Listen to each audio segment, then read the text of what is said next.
the boys.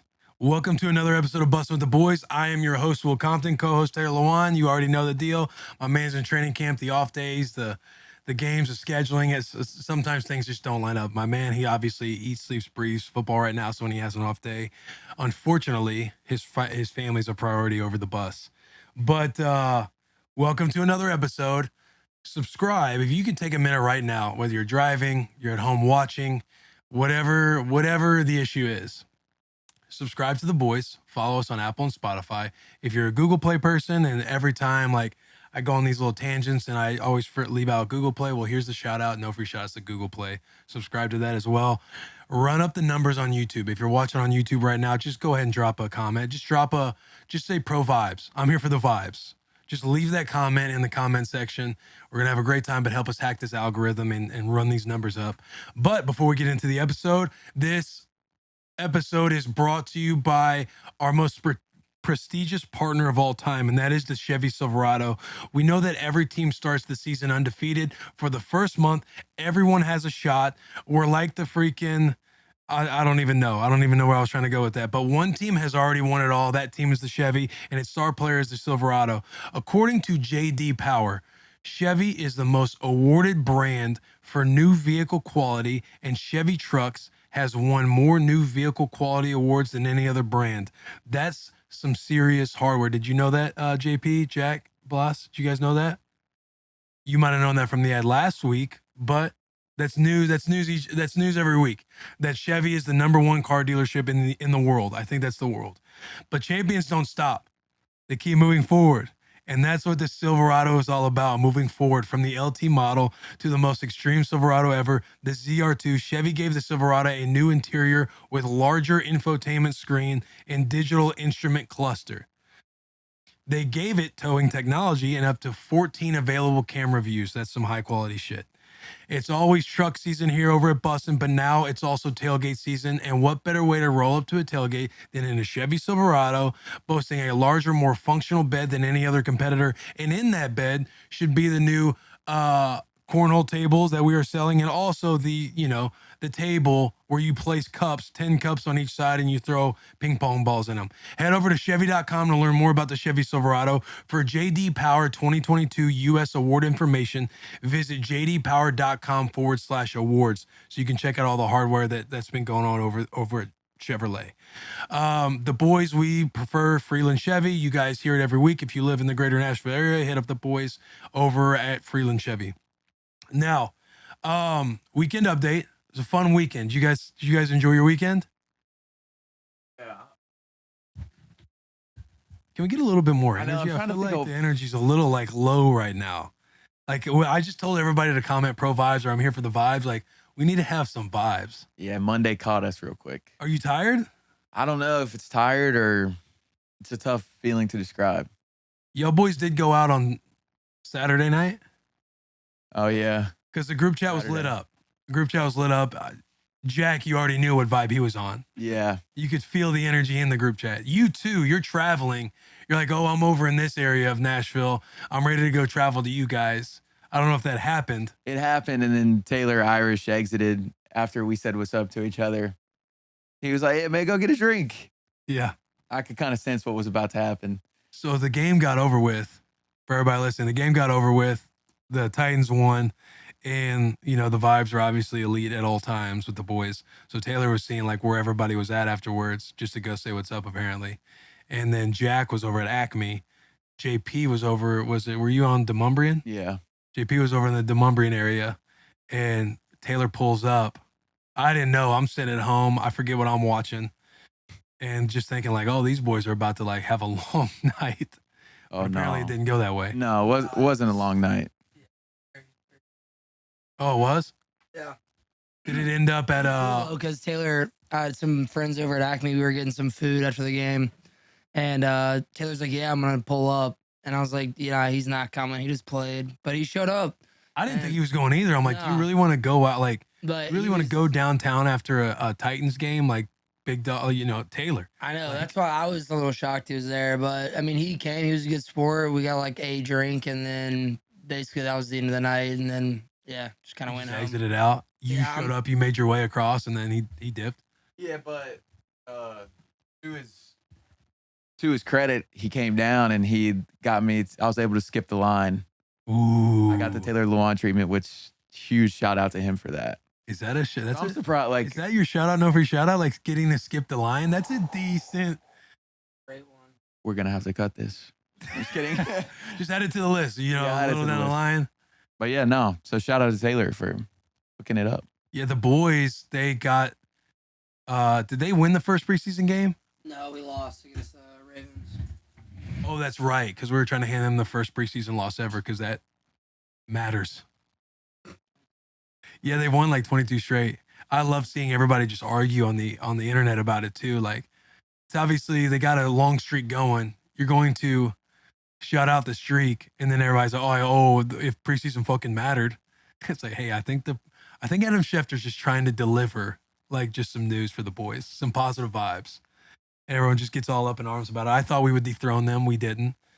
But the boys got a dub. They look good. Taylor, he got to splash a little bit. He was out there for like 6 plays. I had a nice little chuckle because, you know, starters, like when the majority of starters aren't playing in a preseason game, you obviously don't want to play in the preseason game either. And when the coach tells you that you're going, like there's just a part of you that's like, fuck, man. Like, God, do I really got to go out there for however many plays I got to do it? You're like hoping it's not a full quarter. You don't know how long it is. You don't want to ask because you don't want to seem like a bitch. And then you kind of just let it ride. And then right before, basically, like when you're in the locker room, you just essentially got to brainwash yourself into just thinking, fuck it, dude. Let's go out here and try to go out here and try to claim a soul, claim a body before I go out. And the boy played solid. He had, you know, of course, 6 plays. He's playing against, I don't even think he was playing against like the starters or whatever. But the boy's moving the line of scrimmage in the run game, clean pocket in the pass game. He went out for a play because it looked like his little finger that he's messed with was like out of place or dislocated or whatever. But, you know, Taylor, dog, goes back in, preseason game at that. Like, dude, some guys, you want something like that to happen. You're like, all right, here's my fucking out. 2 plays in, finger out. Let's get the fuck out of here. But the boy's a dog. He goes back in. He tries to, like, as he's trying to go out that one play, he goes back in. Then you see old boy block. He's trying to, like, block with one arm. I feel supremely confident talking about this, too, because I haven't even really seen Taylor. Like, we've been in our group chat and stuff. So it's like one of those things to where I'm sitting here as I'm talking about him playing and his performance and everything like that. I'm thinking, like, oh, shit, or is somebody going to listen to this and be like, hey, Will shouldn't talk about X, Y, and Z. But it's kind of like, fuck it, man. Like, yeah. We do what we want on this bus, man. The boy's not here. It's all clean. It's all good fun. But the boys got a W. Everybody's excited about the Malik Willis stuff. Yeah. You know, I haven't watched enough tape. Like, after the first quarter happened, I was like, all right, what am I doing now? Jack was there. Like, you were in game day form.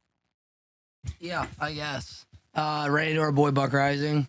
It was fun. It's just good to be back in Nissan.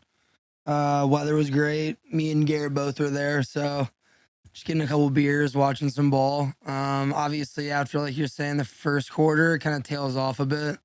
It was insane. I lost my voice in like one yell out of nowhere in the first quarter, and Garrett's like, "What the fuck happened?" Like I was talking like this, and then I went. You're still kind of coming back from I know, but then I went and got a water, took a swig, and 10 minutes later, my voice was completely back. And I don't know, my voice just seems a little raspy.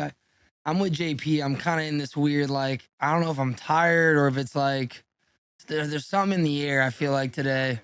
Yeah, but we got to pick the vibes up. Like, yeah, we're pushing through. Yeah, we're pushing through. People come to the through. pod because they like to experience some high vibes and positivity. Obviously, with that, they love to see the lows that we go through to get back to the positive vibes. Because people could be listening right now, like, I'm kind of dragging ass. It's Tuesday. It's fucking. And then they hear you going through it, and they're going to hear this climb back up from you and JP. And they're going to feel like, all right, if they can do it, I can fucking do it. The boys are inspiring. They're motivating me right now. The reason I said I felt like you were in game day form is because your game day form you can identify very early in the day. And I felt like the same kind of vibes. I took Rue. We had a little daddy-daughter day at L&L Market where we went and got a latte, and I was like, man, the boys play tonight. Like, you can kind of feel it. You kind of feel it in the air. Like, we're a couple weeks out now. I go on social media. I see, I woke up like it was time to tighten the fuck up. That's obviously on the Bussin page. But then I see you post your playoff video from a couple years ago where you're like fucking doing your high kick. Yeah. You're Amir Abdullah high kicks. And I feel like if you're pulling that out, like you're operating at a level to where it's like, okay, I could be doing a little much right now, but I'm just so excited about ball being here. Is that the Tom Brady kiss me? Yeah. Yeah. Yeah, and then I had a lot of people think that I made that video that day, and then I had 2 people reach out and go, "Did you get a haircut today?" And I was like, "Dude, that video is from 2019." But that's fine. That's fine. That's good though. yeah, That's for when you know sure. it's like resurfacing and people are like taking notice. Yeah, I had to put it back out there. If you haven't seen the video, go check it out. I won't plug my Instagram, but Question on that. Do you make a weekly maybe video where you're fired up about the game? Yeah, I mean we can look into it. That was like the perfect storm. I remember I was in Boston. It was right before the Titans Patriots playoff game in 2019 where we beat Brady and them. And I don't know, it was just like I got in my hotel room. I had like 2 hours for the game, and things just started happening. The phone came out, some high kicks started happening. Yeah, so maybe stay vigilant. You might see some videos come out here a couple weeks when the season gets going. But I'm gonna hold off on any kind of content until the actual regular season's here. First home game of the preseason was here. Now I'm kind of over it, waiting for the regular season. Now I'm kind of over it. I feel you though. It's like you want it to get here. Like enough. There's enough teasing that's been going on. We're all fired. Everybody's fired up about it. And for all the Packers fans tuning in to listen to the Matt LaFleur, Rich Bissacia podcast, like just bear with us. I know you're probably sitting there like, what the fuck are these guys talking about? Like they're talking about doing these videos for Titan games. Who's Jack? Who's Jack in the back? Whoa. Hey, no disrespect. We got new people coming in here now. But bear with us. You can usually fast forward like 20 to 30 minutes and you'll be at the interview if you need to go see it that bad. But if you're trying to catch some vibes right now and hang with the boys, like this is our intro. This is what we do. We hit some house cleaning. We hit our favorite segment, shout out, no free shout outs. With the whole house cleaning deal, did you guys watch House of Dragon? Oh yeah. What'd you think? I mean, as any like Game of Thrones fan, it was hard not to love it. I mean, it's back. You hear that?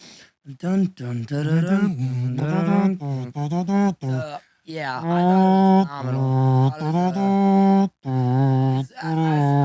Will, I know you're a massive Game of Thrones fan, but I think it was a consensus with the whole general public that the way Game of Thrones ended was not the way most people had hoped it would have. I'm with you. I was trying to give you like some background music, like I know, as I you were like like voicing over that segment. But I think they did a phenomenal job being back. It's gonna be a fun season to watch. Especially, I think it's like really fun when there's scheduled programming on because we're so used to like streaming and having every episode at the like right there at the click of a button. So when we have to watch, wait 1 week at a time for an episode. I think that makes it really special, and it's like the anticipation, the building. There's gonna be an episode probably in the next 2 or 3 weeks where they drop us with like a cliffhanger, and we're like, oh fuck, but I gotta wait next week or a whole like week to get there and watch what happens. But It pisses you off a little bit. for sure, but it also it makes it that much better. So yeah, I thought they did a really good job. I'm excited to follow those storylines. It seems like there's some deception already in the midst, some brother It's the rivalries. House of Targaryen. Yeah. It's the House of Targaryen. Like, it fucking goes down. I hope eventually, like, you hope that there's going to be enough seasons where you get eventually to the story of the Mad King and everything like that to where Daenerys is born or something. Then obviously floats into the Game of Thrones. But I'm fired up, man. I thought it was a great first episode. Struggled a little bit with the way that, the whole fucking, they killed the mom about to give birth. Spoiler alert. Also, Well, at the end of the day, like, if you're fucking in this game for real, then you need to be up to date and watching it when it happens. For future notice, just future reference, we might talk about House of the Dragon every week. So if you don't want spoilers, maybe skip these parts.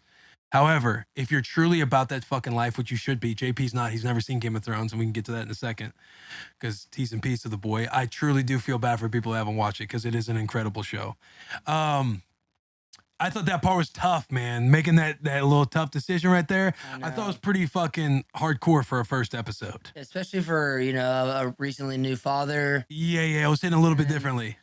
But yeah, I mean, that's all I feel like we forget. Game of Thrones, it's brutal, it's bloody. They don't hold back. Like, it's savage. So Yeah. I think they didn't skip a beat, just getting right back into it, where you're going to see some guys' heads fly off. You're going to see some blood, some death. It's not for the faint of heart. That's for sure. Yeah. And also, like, going off the whole weekly thing, there's a part of me that enjoys it because it's like a love-hate relationship. You wish you could binge it. However, I agree with you because to me, especially now in this day and age with social media and everything else, it brings the community together, which is why I feel like you can argue Game of Thrones being like this community being the best community to be in, like of all time, because everybody throws in the Breaking Bads, the what else? Breaking Bad. What else did I say? What else have I claimed to be? I like, Sopranos. yeah, Sopranos, SpongeBob, yeah, all the big ones. Stranger Things, but like just knowing like everybody's taking a moment, the entire world essentially comes together to watch Game of Thrones once a week and lives on the internet about it. I think that's like an element that is arguable when talking about the best series of all time. But I'm fired up about it. Again, the Targaryen bloodline is deep. It runs deep. They're fucking each other type of deal to keep the bloodline going. But no, I think it's awesome. To pivot away from the House of the Dragon, go check it out. No free shout outs, HBO, pay us. We have new merch dropping Thursday, right? Garrett, that's correct, isn't it? Thursday? Yes, Thursday. Probably what, 9 a.m.? Correct. Thursday, 9 a.m. You guys will probably be listening on audio to the Thursday intro as well. But new merch coming out. You guys can see it on this in Taylor's seat right now. If you're just listening, they're the fire. We're bringing back the electricity shirts. We had enough popularity with them a couple years ago when we made them for the boys of Tennessee. Now we got them right now. I'm holding the boys of Michigan. We got this one, which is fucking badass. Probably the most badass one, the Raiders one. White Lightning. We got Titans gear. We got Titans and white tees, black tees. We got the Oilers colors. We got Nebraska ones coming. We got Green Bay ones we're making. We're doing a lot of different stuff, but that new merch and the new hats, the one that you see that I'm wearing right now, the one that I'm holding in my hand that's red, and then Taylor has the Oiler colors ones.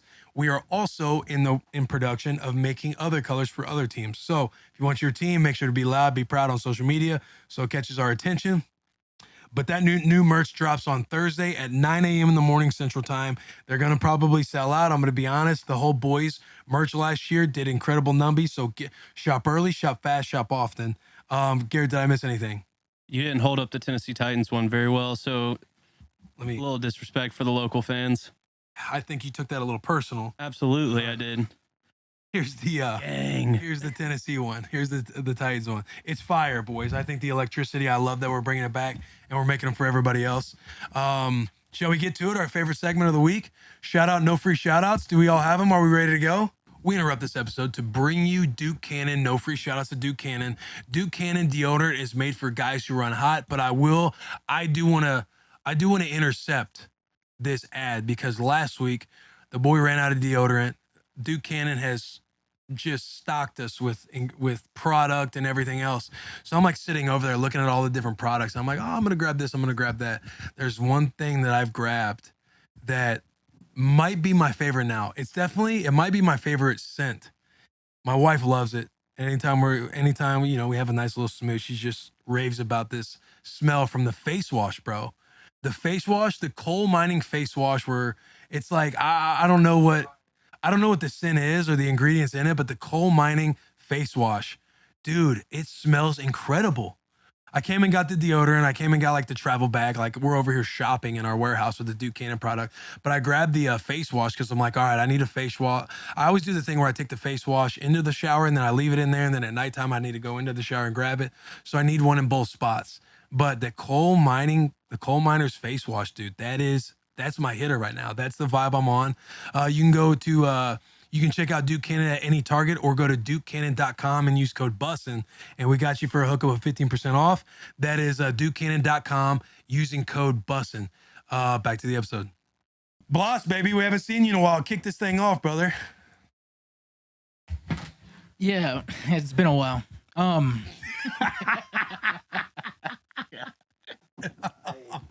I know, bro. Seriously, this is no, bro. best welcome back, but he No, bro. He knows he can rattle me. He knows he can rattle me. Yeah, like he's like, this is game day, and I love it. No. My shout out this week. I went to my first Nashville SC game. I was completely surprised, and I'll get to my shout out, but I want to shout out Larry and Jay Pollard for hooking me up with their season tickets. It was really nice of them, so I appreciate that. But my expectations for the game were pretty low. I'm not the biggest soccer fan. Like, it's probably one of the games I watched the least. But going to that Nashville SC game, like, it was probably better than any football stadium I've ever been in. And I know that's a hot take, and I know people are probably going to be upset about that, but like, that stadium did not stop rocking the entire time. On top of that, they went up 4-0 and just completely dominated. So You're saying the Nashville SC game, Bro, the atmosphere. it's the atmosphere unreal. Insane. was more lit than any football game you've been Any to. football game I've ever been to, Right here in Nashville. right here in Nashville. I was locked in the entire game because of that crowd. It was unreal. Damn. And my shout out is to those events that far exceed your expectations. That's my shout That out. was good.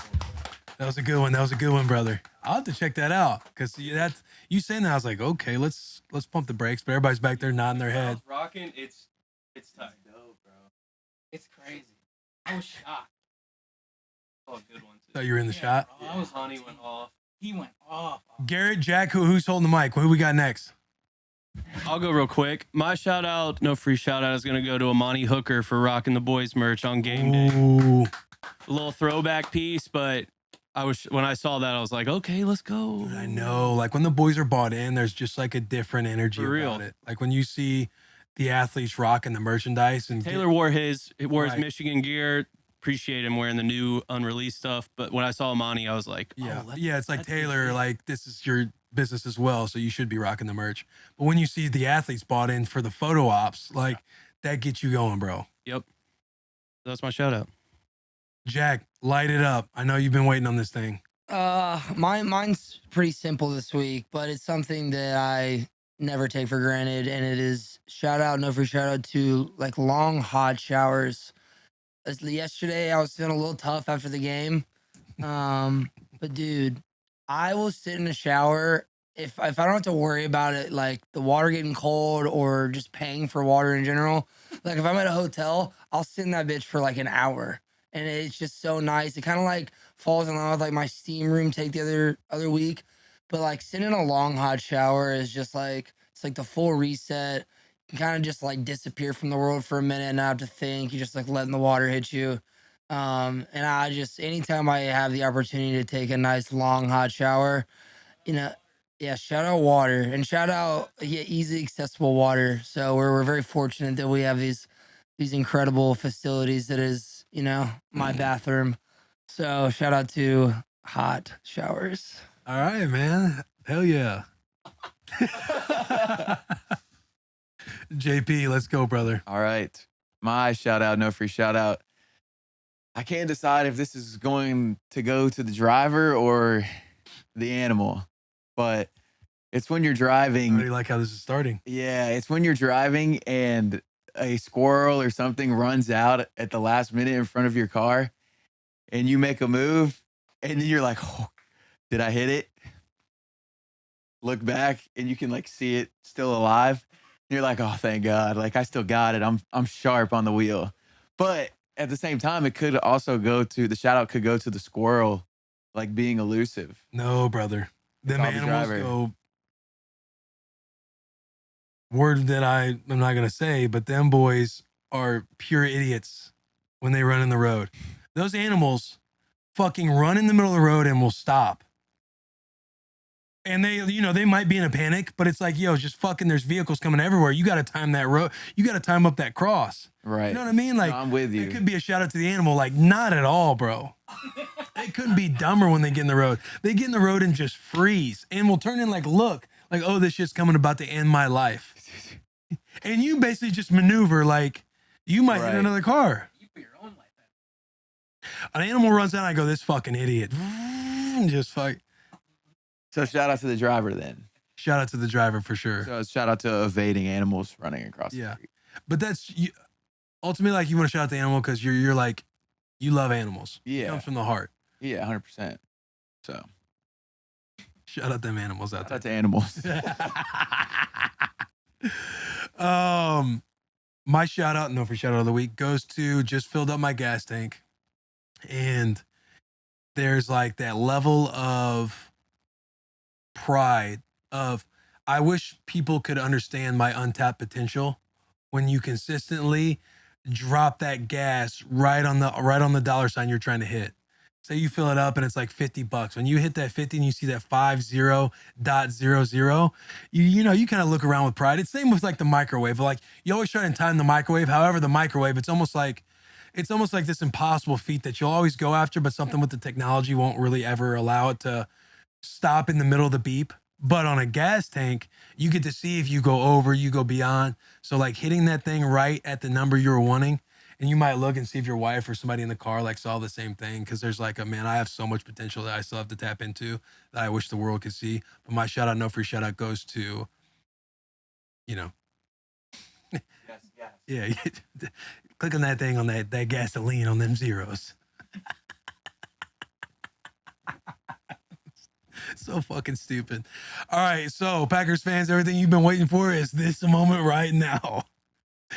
Coach LaFleur, Coach Bisaccia, I'm so fucking fired up. Not even Packers fans, but Raiders fans, probably Tampa Bay Buccaneers fans that got to experience Coach Bisaccia, hear all the stories about this man. And I know he went on, I know part of my take kind of snuck him on Grit Week, like out from under us. But like, this interview with Coach Bisaccia, when he comes on in the middle of the interview, we get to sit down with him. Like everything, when Alec Ingold comes on, Max Crosby, Foster Morrow. Fuck, I corrected that. Foster Morrow, right? Foster Morrow. When all the Raiders guys would come on and we try and describe like what Bisaccia is, like how like he can be a motherfucker, but there's just something about him that makes you want to run through a wall. You get that vibe from this dude. Some of his Italian comes out. Like, look, I'm getting caught trying to explain it again. Like right when he walked onto the bus, he like moves the mic out of the way. Like he's not going to talk on it. Will's like, hey man, you need to like, here's the mic. He's like, basically like waves Will off. Like, I'm not talking into your mic, bro. Like, yeah. And then 10 seconds later, he's dropping like everybody in the bus is like, dude, like if I'm playing football, I want to play for this guy. Yeah, you just get a really good look into the cookie jar with this dude. And you really get to feel what he's about. Because shout out to him. I really appreciate him for being open and like, because they don't have to do that stuff. And coaches, they're really buttoned up when they're doing these interviews. But I feel like he really gave us like a look, like when you're sitting there and talking with him, like that's the Bisaccia. He got off the bus, we hugged, and he left and I came back on with the boys. I'm like, that's exactly, even Coach LaFleur, I'm not like obviously downplaying the Coach LaFleur. Like we get to know him a lot in this episode too, especially on the front end. But like, obviously like I've been on record talking about Bisaccia and everything else. And I got to come on the bus. Plus, I don't even know if you've gotten to listen to the interview yet, but I got to come on the bus and be like, boys, like that was it. Like that was, you got a taste of what it was to like play for Coach Bisaccia. But this interview is awesome. You guys are going to love it. Again, please take a moment, subscribe to the boys. Maybe you dropped a comment, maybe it's time to drop a second comment, or maybe you're tuning in here and just drop a comment, whatever you want to say. Shout out the boys, like pro vibes, like, whatever. You guys know how it is. But without further ado, this is the Coach LaFleur, Coach Bisaccia episode. Big hugs, tiny kisses. Yeah, if you guys are listening, there's a slight little faint buzz right now. Listen. We got the bus towed however many miles from Nashville to Green Bay. We are inside of Lambeau right now. We've inserted ourselves in the Lambeau. And kind of. And all the wiring, like this has been, we've Jimmy rigged this entire thing. So if you hear a little faint thing, like bear with the boys because we're going through a lot of adversity to get you guys fucking awesome interviews with head coach, HCL, Hammer Cock LaFleur. And we're going to have Aaron Rodgers on. Like, we're going to have a lot of guys. So bear with us. But without further ado, I'm fucking fired up that you are finally on the bus. I'm glad I get to just Yeah, let's go. that, guys. Yes. Because we've talked about it for a few years now. Okay, let's start here. why haven't we seen Willie in the green and yellow? That's a great question. Because we've talked now for a few I years. would love to see that beautiful smile in the green and gold. Maybe a December phone call, playoff Willie. If you want to raise the level of There's no doubt. we need to bring some juice late in the year. Yeah, I'm sure you'd bring a lot of juice. I know that. If anything, if you ever get in the pinch, just know if you call and you're like, hey, would you be able to? And I say yes, just know that you can trust me. You stay ready so you don't have to get ready. Let's go. But the last couple of years, so more so, the first year where I ended up playing for the Raiders. Remember when I signed with the Saints? That kind of off season, I was so fired up because you got KO in here. KO was Kirk Olivadotti was my linebacker coach for 5 years at Washington. He was kind of the coach that like took a shot on me, like trusted me, kind of bet a little bit. Like, hey, I remember when he first said, make me right. He's like, because we're going with this decision. And so knowing that you had KO here, I was like, man, if there could be a shot to where I could play for both of you guys, like I was so fired up. Obviously it didn't work out, but I thought it was getting close at one point. It was definitely talked about. I will say this. You're a big reason that KO is here. Really? Yeah, because I remember asking you when we were together in Tennessee, who the best linebacker coach you ever had. Yeah. And I believe that like KO, he's very good no matter how he does it. He's very good at getting to the conversational piece that you want to hear from, whether or not sometimes he might shy away. Because KO and I, there have been some roller coaster rides with us, like us two together. Life is a roller coaster. Right. And in this business, like, especially when you're young, you don't fully understand the bigger pictures, decisions that kind of have to be made that kind of really piss you off in the moment. You're just like, why aren't you fucking telling me this? And he's just like, put it on me. It's my fault. I'm like, I know it's not your fucking fault, but I don't know why you won't tell me. And we've had conversations like that, but he's somebody who's always like, he teaches well. And the first thing he says to you, which I've told these guys, I'm like, hey guys, I love you, but don't ever trust me. And he kind of says that from the jump to like, it is a business at the end of the day. But yeah, I couldn't like speak higher of Coach KO just because he was the guy that kind of helped. He was the one where I got my shot. Oh, no doubt. And you took advantage of that shot. Dude. Yeah. It's hard. Undrafted. I mean, that's a tough road. You're on the practice squad. I mean, yeah, you did a hell of a playing job. Defense against you guys, fucking having to cover Jordan Reed every goddamn day of my life. You and McVay guys for the offense. But no, man, remember, and then I was about to sign with the Saints, and I'm sitting in my hotel room, and I hit up Coach LaFleur because we had talked on the phone a couple of times, and like I was hopeful, and like I was wanting to play for Green Bay. I was like, man, I would love to get up and play for you and play for KO again. And obviously, like, the business is involved and everything like that. But I remember like giving my last swing in it, and I was sitting in the hotel in New Orleans, and I was like, hey, I did my workout, and they have a contract in front of me right now. I'm sitting in my hotel room, and I haven't signed it. If you can get me to Green Bay right now, I will fucking get on the next plane tomorrow, and I'll come to Green Bay. And he's like, bro, you're just like, man, I truly, I don't know. Like, I can try one more time tomorrow, but that's nothing to hang your hat on. Like, you've got to take this opportunity because this one is probably not going to be here. Yeah. Not because I'm not a beast. You are a beast. And we probably would have won the Super Bowl that year in Green Bay. There's no doubt. Yeah. You were the missing piece. Dog, I'm telling you. But off of that, 39-10, you have the best start of any head coach in the history. That's correct, isn't it? I think I heard that on ESPN. You know what though? And I hear it a lot. First of all, it is a reflection of everybody that is here. It's our players, our coaches, our personnel department do a great job, but ultimately it really doesn't matter. That's true. It really doesn't matter. You're right. You are right. I think, because I was thinking about this, because I was like, I want to ask him this question. I know I'm going to like, ultimately, you get, people say cliche or they're giving the head coach answer. Like, you're giving the right response saying that, because truthfully, like when you're trying to get to that next thing, like it doesn't fucking matter what's happened in the past. What matters is the next step in front of us.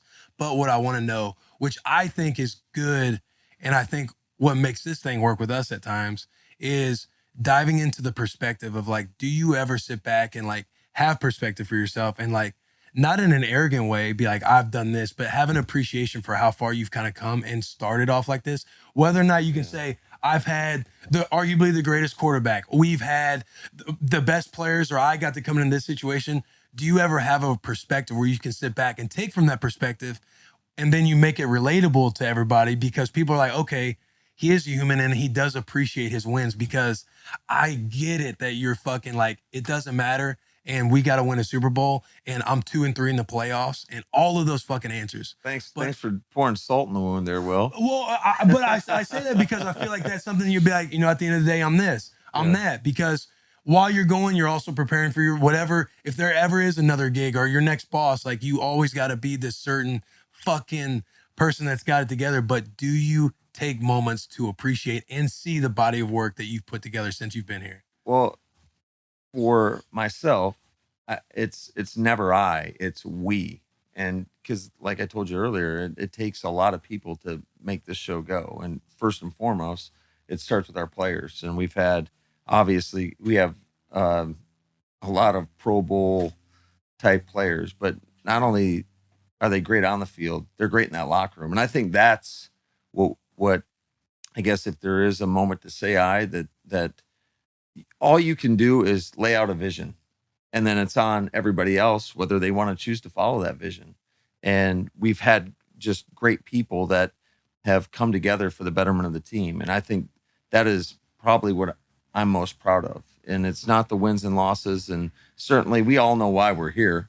Everybody in the league is here to hoist that Lombardi trophy and to win that. And, at the end of the day, it doesn't matter how many games you win in the regular season. Only one team's happy at the end of the year. Yeah. So until we reach that, we're going to be a little disgruntled, I guess. No doubt. But like with that, and I see what you mean, because you come into an organization like this, like the history behind it. Not only that, but like Aaron Rodgers, the squad, the talent, the Lombardi, Green Bay, all of it. Like you come into this situation and you sit back and you're like, I can do is lay out a vision.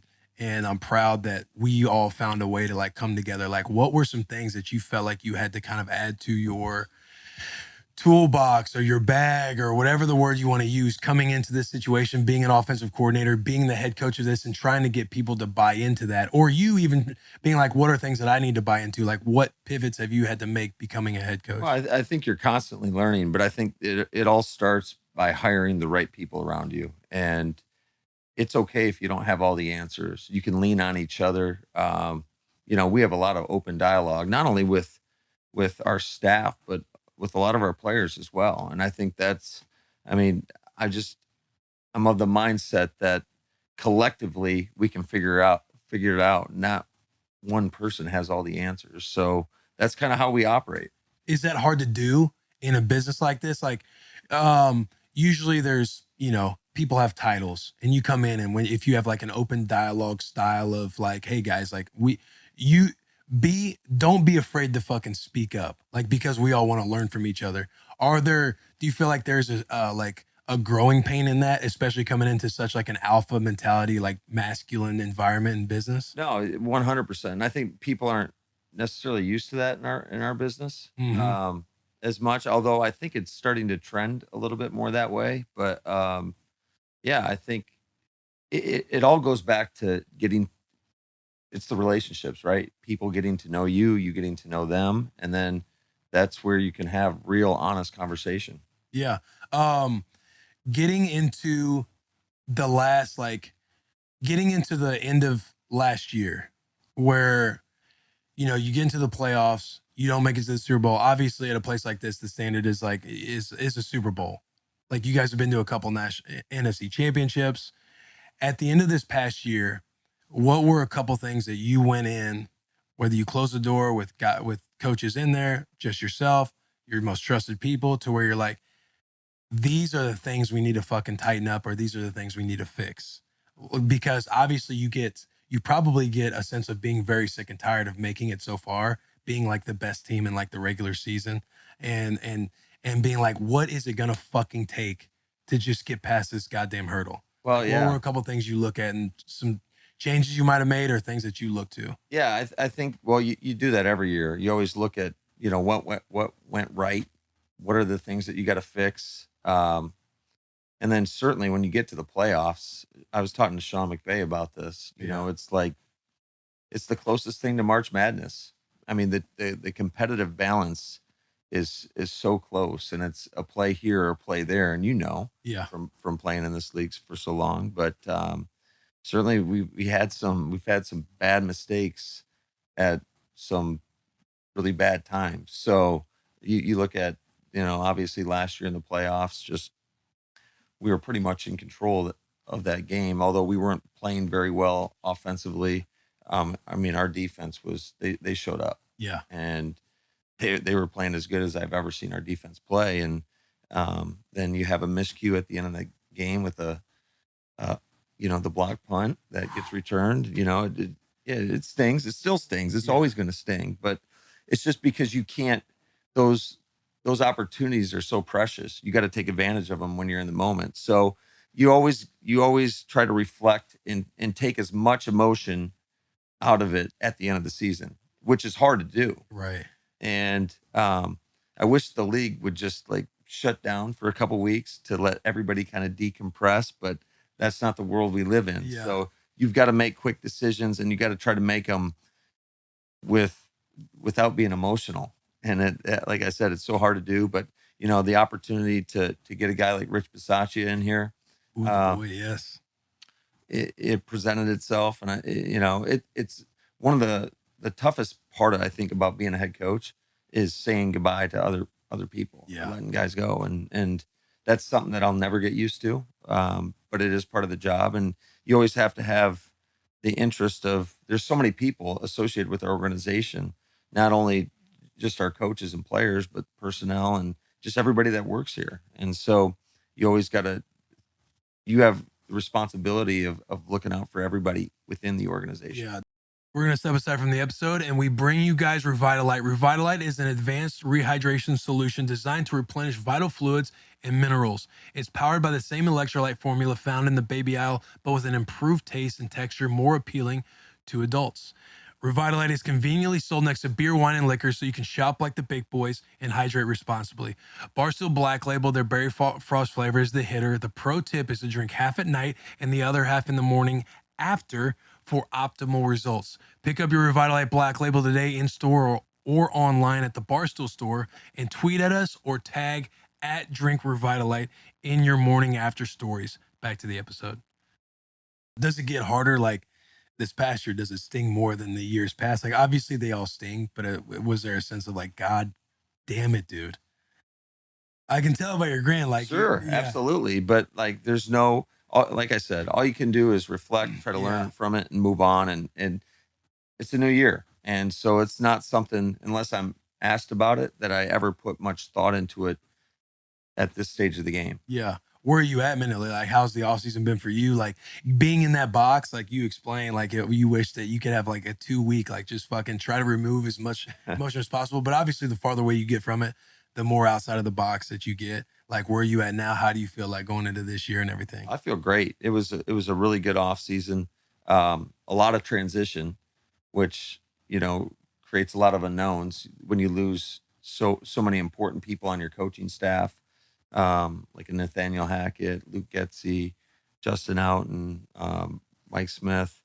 We lost a lot of really good coaches, Murray Strayton. So that creates, hiring people's hard. Yeah. Especially because hiring the right people and guys that are gonna fit in with the culture that we have in place. And so that is there's a little bit of a learning curve there, but we've been able to hire some great people. We were able to promote Adam Stenovich to offensive coordinator and bring in guys that Tom Clements, who was here previously as Aaron's quarterback coach from his second year all the way to like year 14 or whatever it was. And then so we got bringing in Rich has been awesome. So we were able to handle that transition and learn and kind of grow together. And yet we haven't faced any real tests yet in terms of the adversity that comes along with the NFL season, and then also replacing some key players. It's tough when you lose a guy like Devontae Adams, but that is the nature of the beast, right? You've got to continue to evolve and move on. And there's no sense in just sitting here thinking about the what ifs or what should have been or what could have been. It's just, all right, here's what we got. How do we make this work? And we move forward. Do you feel like a lot of the external outside noise when decisions like that like have to get made, like a Devontae Adams trading him, like obviously you bring in Aaron's old quarterback coach and everybody just naturally reads into like the way Aaron's mystique is about what is he doing? Like what's in his head all the time? Is he going to retire this year? Oh shit, they're bringing in his old quarterback coach. Do you ever feel like, or not do you ever, obviously we all do as human, but like, do you ever feel that weight from the outside world on decisions that get made like that? Or even not drafting a wide receiver in the first round when everybody's like screaming shit like that? Yeah, no, I think you have to block that out. You gotta, we put a lot of time into this thing, and we like, sure, would we have drafted a guy if the right guy was there in the first round? Absolutely, we would have. But you can't force it. It's got to be. You got to trust. We have a great process. Brian Gutekunst, our GM, does a really good job in his personnel department. They do a great job of evaluating, and ultimately you got to take the best players, and you don't want to force it. And when you force it, that's typically when you make mistakes. I texted KO immediately when you guys drafted that linebacker in the first round. I said, "What the fuck is this?" I bet you did. I said, "What the fuck is I this?" bet Like, you this is did. my spot. He responds, "Rich liked him at right guard on punt." He's a little longer than you, Will. I know, right? Fuck.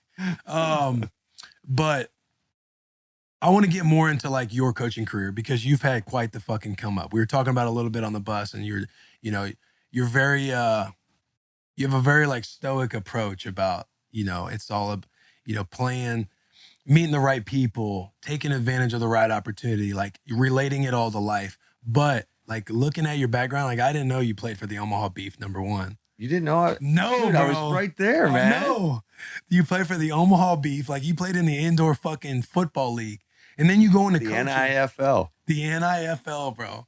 And then you go in, like, I think about a guy that's playing in the indoor football league.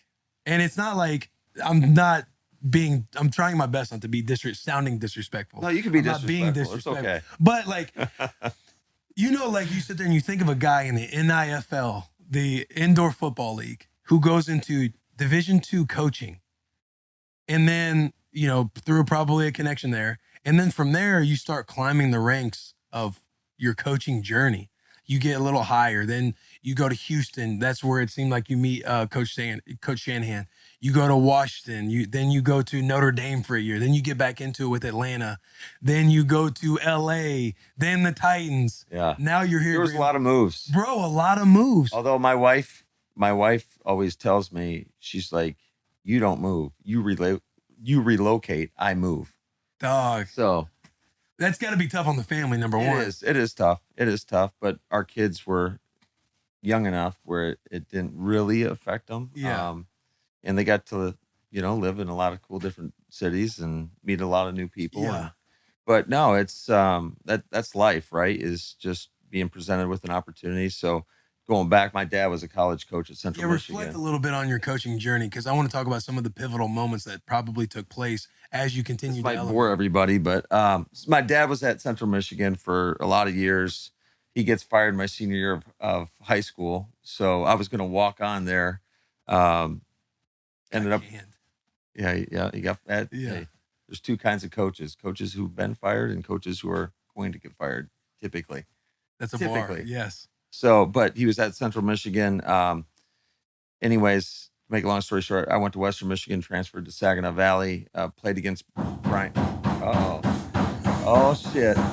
The man is here. We got Coach Bisaccia. He's going to join us, and he will listen to this story with us. You thought you'd never fucking see me again, did you? I was hoping I would never have to see you. Hey, how you doing? 1, 2, 3, 4.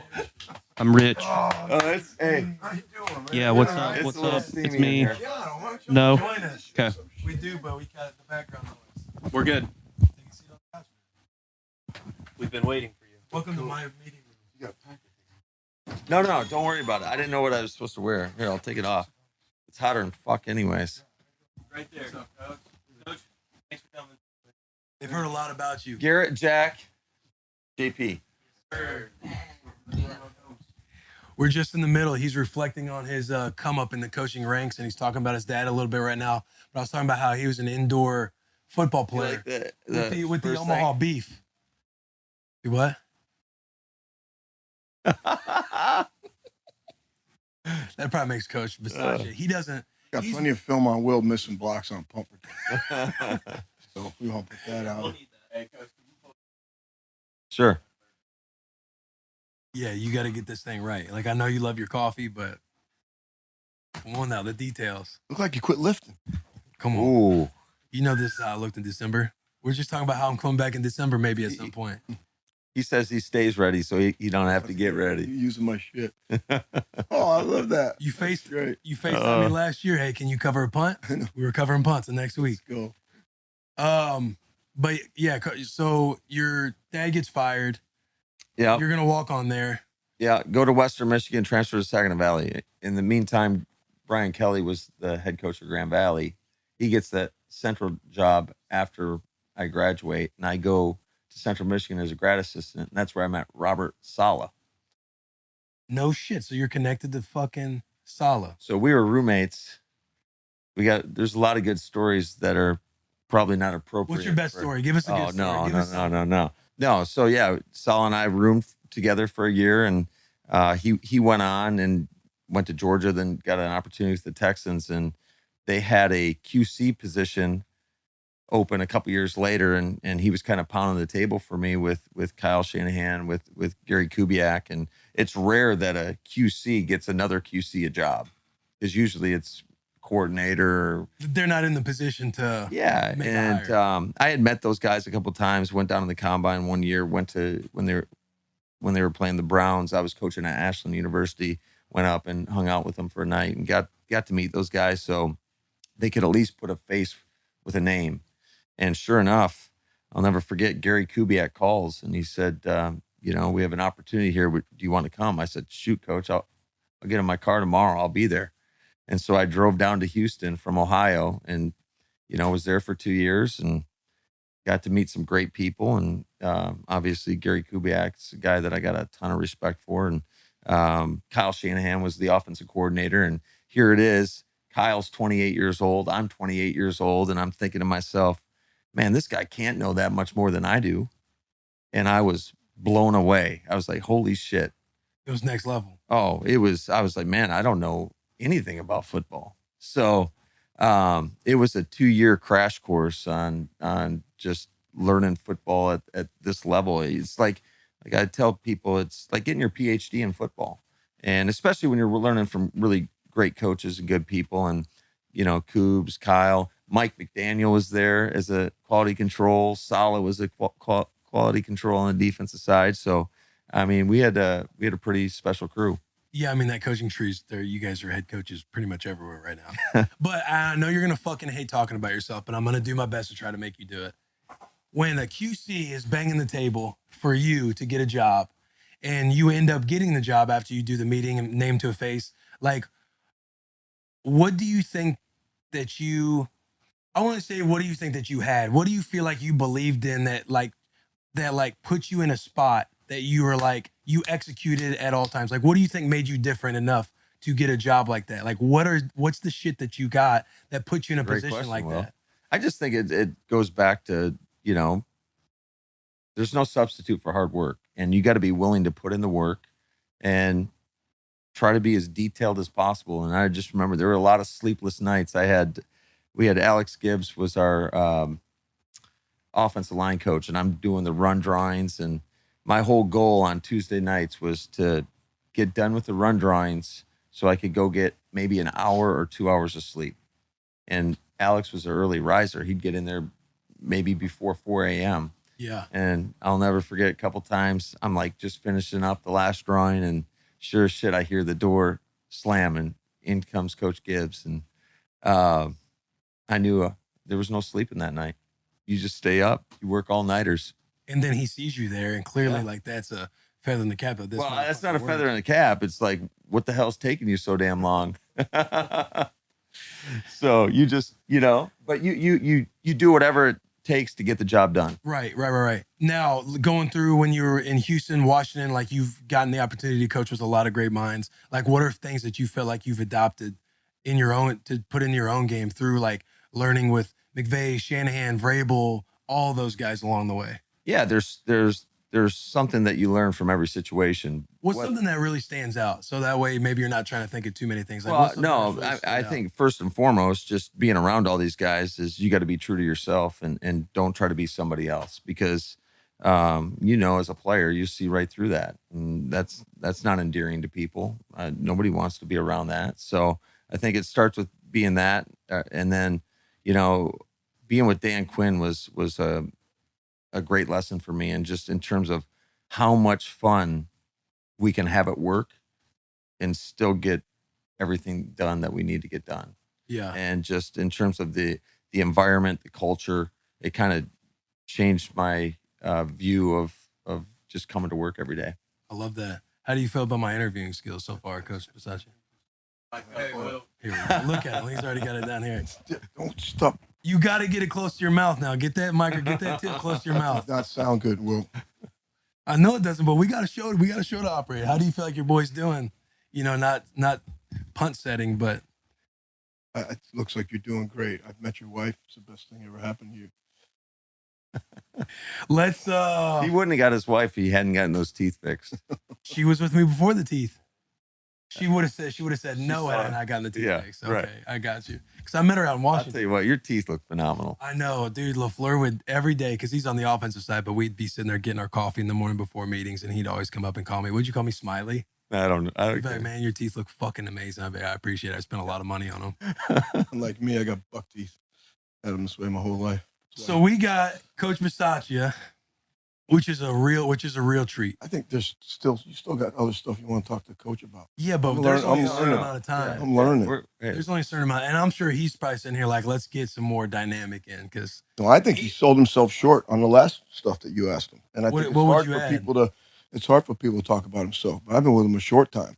His zeal for football and his attention to detail and his ability to see things without someone telling him. And I mean, I've been around a lot of teams. You watch us practice. There's the whole team that's behind the offense, 15 yards behind the ball. How many times guys get yelled at to back up? the entire year. We don't say it one time in practice. Not one time. The whole team knew. They don't move. They're 15 yards behind the ball. They don't move. I mean, it's a disciplined schedule. It's a disciplined practice, yet they're having a good time. They're flying around to the football. And I think it's a credit to, him and his zeal for football, his respect for players, his drive to win games. I think it's hard to talk about yourself personally, but I think he sold himself short a little bit. I can tell why he got hired, why he's moved like he's moved. It gets to be obvious if you're around him for a little bit. So Maybe that's the way we approach this.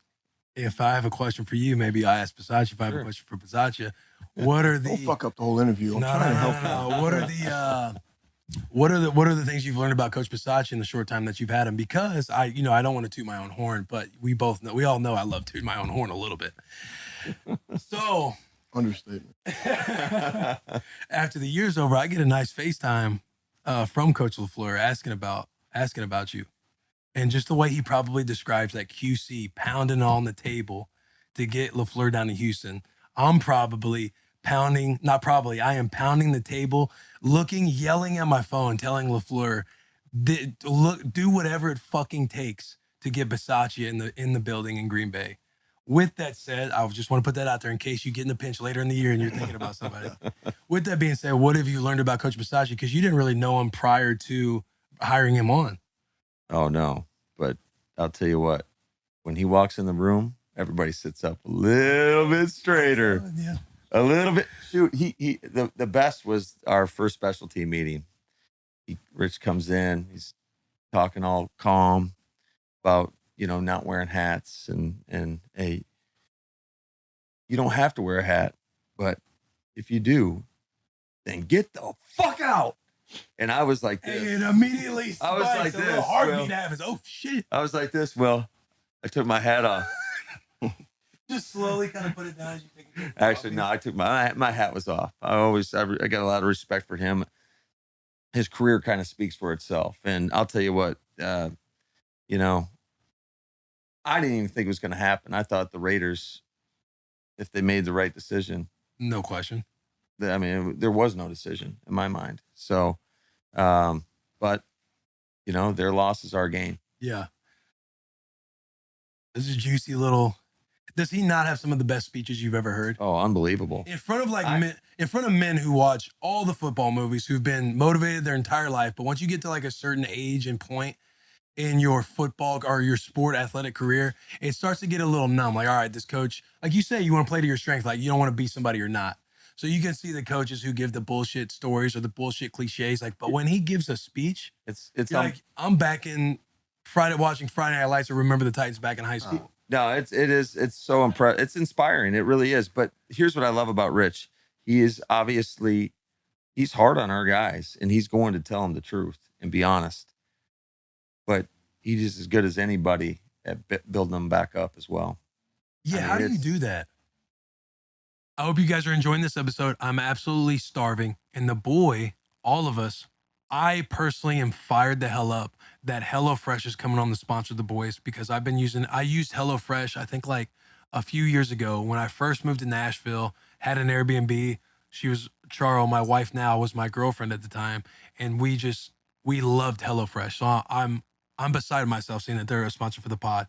Savory every last second of the summer with HelloFresh. HelloFresh delivers fresh quality produce from the farm to your door in less than a week. HelloFresh, stick with me. I'm going to get this thing smoothly, allowing you to enjoy the delicious flavors of the season from home. Come on, Billy. Heading out for one last vacation? Update your delivery address and enjoy HelloFresh at your vacation destination with just a click. Plans are flexible, so they work with your changing schedule. HelloFresh offers 55 plus weekly options to take the stress out of meal planning and prepping. From family-friendly to fit and wholesome, HelloFresh has tasty and nutritious meals that everyone will enjoy. HelloFresh quick and easy recipes, 20-minute meals, and low prep, low cleanup options provide an even faster route to putting food on the table around your packed schedule. Go to HelloFresh.com/Bussin16 and use code Bussin16 for 16 free meals across 7 boxes and 3 gifts. That is HelloFresh.com. I'm going to repeat this again. HelloFresh.com/Bussin16 and use code Bussin16 for 16 free meals across 7 boxes and 3 free gifts. Use the promo code. Enjoy HelloFresh. That shit is awesome. Like, what do you think you've learned? Like, this is actually a serious question. Like, because I try and explain it at times, but it's kind of hard to explain because you do like like you'll tear us down.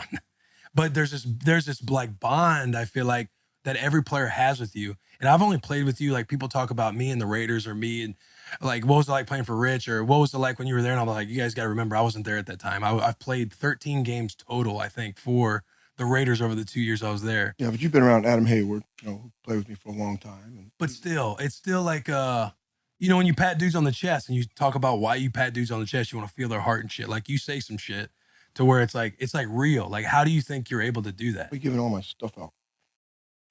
We're trying to help people grow in their own life. Yeah, there's probably coaches that listen. I'm a firm believer that players want the truth. They want to know how we see it, so they can either disagree and have a professional conversation about it, or they can go, okay, if that's what he's looking for, that's what I have to try to do. So, and I think it's rare that I demean the person. I think I demean the act of the player, and that they can fix. So now, I'm not saying I haven't gotten after guys on a personal level at times, but I think if I do that, I've probably built some form of a personal relationship with them as well before I do that. Yeah, the Johnny Carson comment radio show, when I would do something wrong, like I would be nervous the entire time it's happening, but I'm thinking like, at least I know he's like kind of like joking with me, I feel like. Well, I just didn't know about what, I mean, I'm really thinking. He's like, I'll fuck up on something. Yeah, put that on your fucking radio show, Johnny Carson. I'm just sitting there, everybody's like laughing. And I'm like thinking, guys, please stop laughing. Like, this isn't helping. I know you can make money at this stuff. No, I think as you're talking too, like I'm thinking about certain situations where you obviously address stuff in front of everybody and you separate the act from the person. And then not only that, are you dressed in front of everybody, which is like probably at first everybody's like, damn, he's really ripping on me. Like he's disrespecting me in front of people. But then after the meeting, when you'll coach the guy kind of in the same way, but on a more personable level, and in front of maybe 2 or 3 guys, like you don't care who's standing there. You'll continue to be your same self and maybe get on more of a personal level. And then even there, like guys, sometimes it's just the witness effect. Like, okay, he's just like that. He's really trying to fucking coach this guy the right way and also like love him the right way as well, because everybody's a little bit different. But as you say that, I feel like those are moments that kind of shape that stage to be that open in front of everybody. Well, special teams film, it's a little bit different than O&D, and I've been on both sides of the ball, but there's everybody sees it. You know, you can miss a block as an offensive lineman, and you got 2 more downs to get it done. You can miss a tackle, you know, and I got 2 more chances to make a tackle. You get 1 play, right? It's a defining play, kind of takes on a life of its own, and everybody sees it. So if you go by it, they're all like, "You didn't go by that from me yesterday. Well, why is he not saying anything to Wilbur here? You know what I mean? Why is he not saying anything to him? So I think that you have to be honest with them in that tape so that they're all learning from that mistake because of the 1 play, if that makes any sense. Yeah. And I only get them for a certain period of time, and they only have a certain period of time in their career. And we're usually coaching guys that are, you know, if they bring more than a toothbrush to training camp, they're kidding themselves, right? You've been there. Mhm. So try to get them as good as you can, as quickly as you can, so they can play for as long as they can. I just think the more truth you can give them, or more, this is how I'm wanting to see it, the better chance they got to do it the way you're wanting to see it. But you can't go by a mistake. If you go by a mistake, that's the new standard you set, right? If you're going to set a standard, you got to hold them to the standard every time. And when the standard is upheld, you're like, that's it. That's it. But you might have made a mistake because now I know you can do it. So now you have to do it every time. But if you go by one of your standards that you set as a standard, you go by it, well, that's the new standard you set, right? And so now they're all going to play to that one. So I want them to play to the highest standard they possibly can for themselves. Just give him a whistle, bro. Just give him a whistle. And you just give it. When he got here, did you have 1 conversation like, I'm going to give you a whistle and you just do your thing? Yeah, Rich, he's Been great. he's got the keys to the car, man. No. Yeah, they're both like, No, seriously. But like, there's so much stuff that I've learned from him. You know, sitting in those meetings, not only from you know, schematic standpoint or whatever it may be, but just this guy's got a lot of wisdom, man. I mean, he's been doing it at a high level for a really long time, and he's authentic, and that is everybody can see that. yeah. Having you both here, obviously this question seems bigger than what it is, because I know it's just going to be like, you know, some regular, like it's going to be more, it is what it is. But what do you guys think it takes for Green Bay to get over the hump? You come in, you've been here. You hire him, you come in, you sit back with them from kind of a different lens or a different angle that you might be able to give some fresh blood or fresh perspective. Like, what do you guys sit back and think like, all right, here's how we might handle some certain situations or times of the year this year, or like, what's it going to take for Green Bay to get over the hump? I think for us, it's just like we talked about earlier. We can't make bad mistakes at those times. I mean, you got to be on your game because the margin of error is so minuscule. You can't have, you know, a play before a half where we give up, you know, a touchdown pass to Tom Brady 2 years ago. We can't have a blocked punt. We can't have a blocked field goal. We can't have a fumble when we're driving. You just can't make those mistakes in those big time games. And I also think that there's a mentality to this too. You can't be afraid to go for it, and understanding that, hey, you know what? We may fail, but damn it, we're gonna give it our best shot. And I think that is more of a mentality that we're trying to get everybody. Don't be afraid of making a mistake.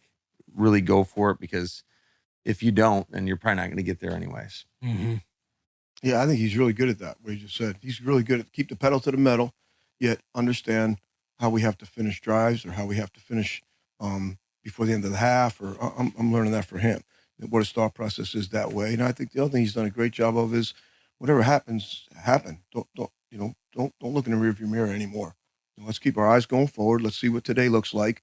We get a little bit better today. Let's see what tomorrow looks like. And I think he's done a great job with the team with that, And so I'm trying to get in where I fit in. You know what I mean? I just and we got Rebs, a new outside linebacker coach, and some guys got some new titles on offense, and it's a staff. For me, this staff and Coach LaFleur, my conversations before I came here and every day with him, to be honest with you, I'm kind of, I'm re-energized. I'm in the mecca of, football, the greatest Italian of all time, coached here, and That's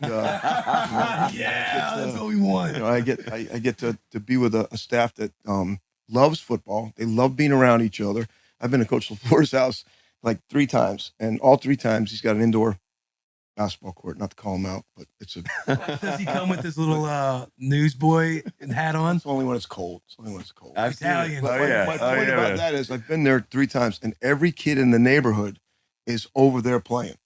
And within the first 15 minutes of being over there, next thing you know, the doorbell rings, and his wife's ordered food. Bree's ordered food, and all these kids come up. They got their shirts are off, they're sweating, they're playing their rear ends off in there, and they're all eating. They got pizza, they got China, they got everything in there. And I'm like, Bree, is this? She goes, that's like all the time.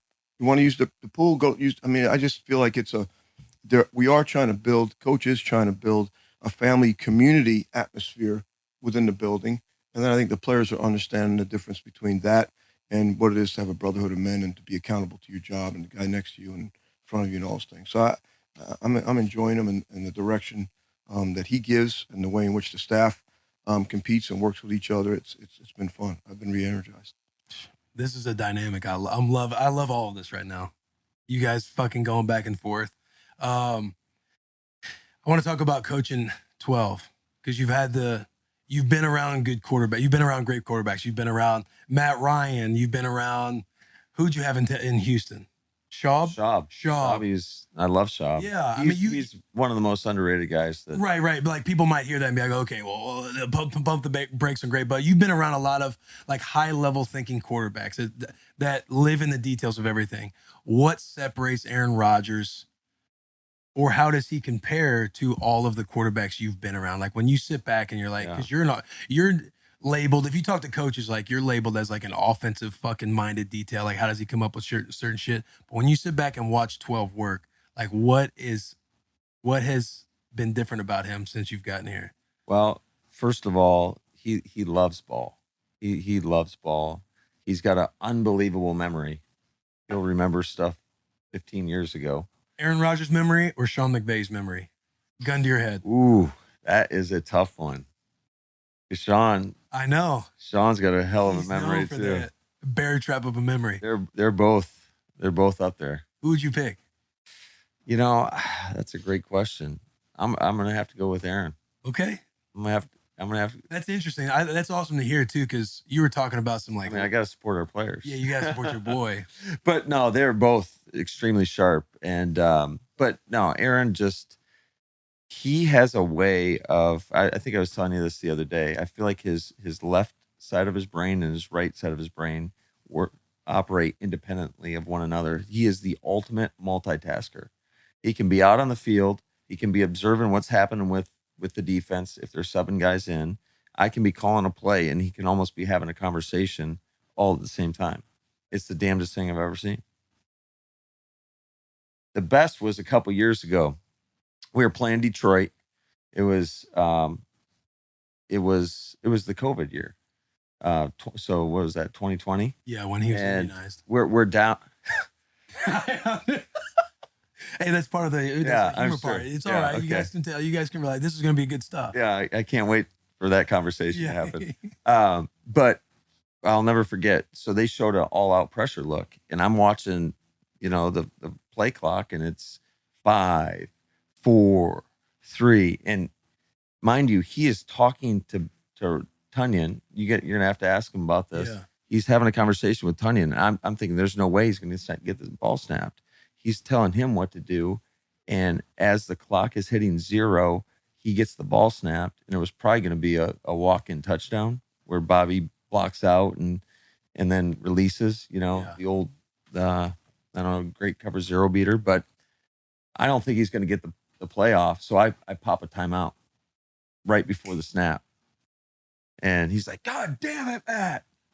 But I just, it's just started ripping you, it's thinking just, like, it was a great, I guess, lesson for me in terms of just trust that this guy, I mean, he's so aware of everything that's going to go, that's going on, that he'll get the job done. That's legendary. What time is it? What time is it right now? 9:59.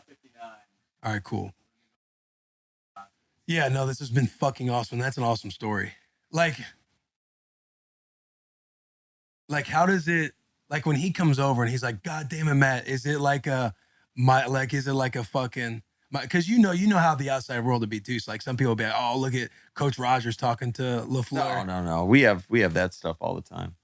All right, boys, I hope you're enjoying this episode. This last question comes to us from Roback. Use code BOYS, BOYS, on roback.com for 20% off your first purchase. That's RHOBACK.com and use code BOYS. They work with the best college athletes from Will Anderson to the boy Michael Mayer and Bijan Robinson and have the best performance polos, Q-zips, and hoodies.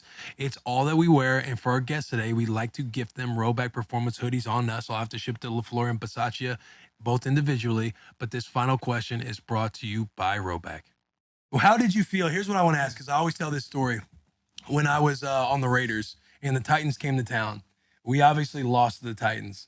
And there was a ceremony after the game where I collected like 10 to 15 jerseys. And we always talk about it because I always talk about how nervous I was going up into the locker room afterwards. And the whole next week, you kind of mentally and verbally had your way with me, to where I didn't feel like I was like, you feel like you fuck up in that moment because we're in the bubble of playing ball. But I'm thinking like I've like, these are relationships like this. Once we get outside of the season and a year gets removed, like this would be something I look at and be like, this was fucking cool. But how much did you actually hate me during that time? Or like, did you think anything different of me? Hate's a strong word. I was disappointed in you. And Oof, that cuts deep. It does. It really, but I knew that. It was in the moment. When it's over, now I may bring it back and pop at you every now and then, but it was over. But at that time, that's how I felt. So it's hard for me. If I feel something at a particular time, question. I'd rather not wait to let it out. Yeah. I'm just going to kind of, your fucking jersey. Why don't you go play for their fucking team? Like, oh my God, I'm sitting there, shit. No, I don't remember them calling him. That's the point. That's the whole point. We called him. We got him. So, yeah, because it was always interesting with you, because guys would be like, oh, Rich fucks with you, bad guys. I'm like, Rich fucks with me because there's a couple people that we both know very well, and they probably like, stamped my name for him. But between the jersey thing, there'd be a couple reps that I fucked up on, like in walkthroughs or like when stuff would be serious and I would like mess something up because I'm either, I'm too locked in. I'm seeing too much. You know what I'm saying? You're too locked in? But when he called me for the second time, or when he was like, why'd you go back to the Titans whenever I signed with the Titans, when the Raiders had an offer too, like when we kind of had our relationship beyond that first year, I was like, I didn't know Bisaccia fucked with me because I thought, truth be told, I thought you didn't like me for the longest time, mostly because of that jersey debacle. Well, it'd be a long list of those guys that don't think I like them, but I called you again, didn't I? You did. So again, for me, I can't wait to come to work to be around the players. My 3 priorities in life are my wife, my kids, and the players. That's it. I don't have enough room in me, my makeup. I don't have enough room for all that other stuff. So the players that love it and their actions show that they love it, I love those players. And that's why I can't wait to come to work in the morning. Doesn't matter what I'm coaching, position, it's irrelevant. It's football. I get to do this for a living.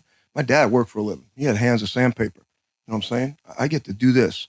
And it's about players. Players make plays, right? So if I get to come to work and help a player make his dreams come to fruition, it's like, wow. That's what we're all looking to do. Yeah. That's the wow factor for us to what we do for a living. That's the payback. You know what I mean? That's the payback. To see those guys individually have personal success, and then collectively in this sport now, baseball, you play all those games, you just go to batting practice, you're going to play a game. Basketball, you play all those games.